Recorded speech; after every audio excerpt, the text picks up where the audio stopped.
एक हाफिज कुरान हर रोज जब बादशाह के महल में बच्चों को मदरसा पढ़ाने जाता तो रानी रोजाना उसे महल की खिड़की से देखती। उसका चेहरा इतना ज्यादा हसीन और नूरानी था कि रानी की नजरें उस पर से हटती ही नहीं थीं। फिर देखते देखते रानी के दिल में गुनाह की ख्वाहिश पैदा हो गई। वो उस हाफिज कुरान पर फिदा हो गई, मगर ये मोहब्बत नहीं बल्कि नफ्स की ख्वाहिश थी, शैतान का बिछाया हुआ जाल था। एक दिन रानी ने मौका पाकर धोखे से हाफिज कुरान को महल में बुला लिया। उसने नौकरानी से कहा कि जाकर हाफिज कुरान को ये कहकर मेरे पास ले आओ कि रानी को कुरान पाक की चंद आयतें सीखनी हैं। हाफिज सादा दिल इंसान था। उसने यही समझा कि शायद वाकई रानी के दिल में हिदायत की तलब जाग उठी है, इसलिए वो बेझिझक महल चला गया। जब वो अंदर दाखिल हुआ तो रानी ने दरवाजा बंद कर दिया। कमरे में सन्नाटा था, वो दोनों अकेले थे। उसी लम्हे रानी ने अपनी बुरी नीयत जाहिर कर दी और कहा, मैं तुम पर फिदा हो चुकी हूँ, मेरी बात मान लो। हाफिज कुरान घबरा गया, उसका दिल कांप उठा। वो पीछे हटा और बोला, अस्तगफिरुल्लाह रानी साहिबा,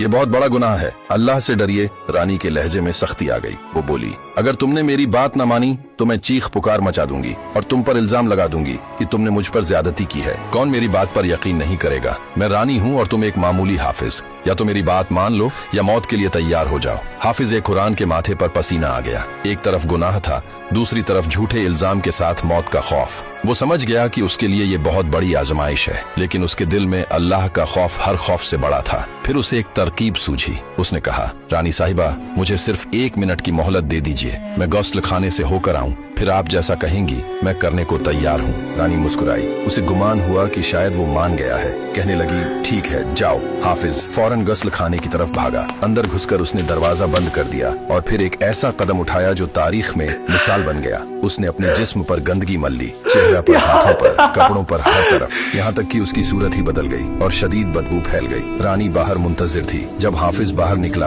और रानी की नजर उस पर पड़ी तो वो चीख उठी, ये तुमने क्या कर लिया? ये कैसी हालत बना ली है? हाफिज ने रोते हुए कहा, रानी साहिबा, अब भी आपकी ख्वाहिश बाकी है तो मैं हाजिर हूँ। रानी नफरत और घिन से पीछे हट गई। उसकी सारी ख्वाहिश लम्हों में खत्म हो चुकी थी। वो चिल्लाई, निकल जाओ यहाँ से, फौरन निकल जाओ। हाफिज कुरान ने जाते जाते कहा, रानी साहिबा, जिस्म तो धोया जा सकता है मगर गुनाह से आलूदा रूह को कौन पाक करेगा? ये कहकर वो वहाँ से चला गया। रानी वहीं खड़ी रह गई। उसे एहसास हुआ कि जिस इंसान का ईमान इतना मजबूत हो वो अल्लाह के यहाँ कितना बुलंद मर्तबा रखता है। उस हाफिज कुरान ने अपने जिस्म को गंदा करके अपनी रूह को बचा लिया। कहते हैं उस दिन के बाद उस हाफिज कुरान के जिस्म से एक ऐसी खुशबू आती थी कि लोग सूंघ कर दीवाने हो जाते थे।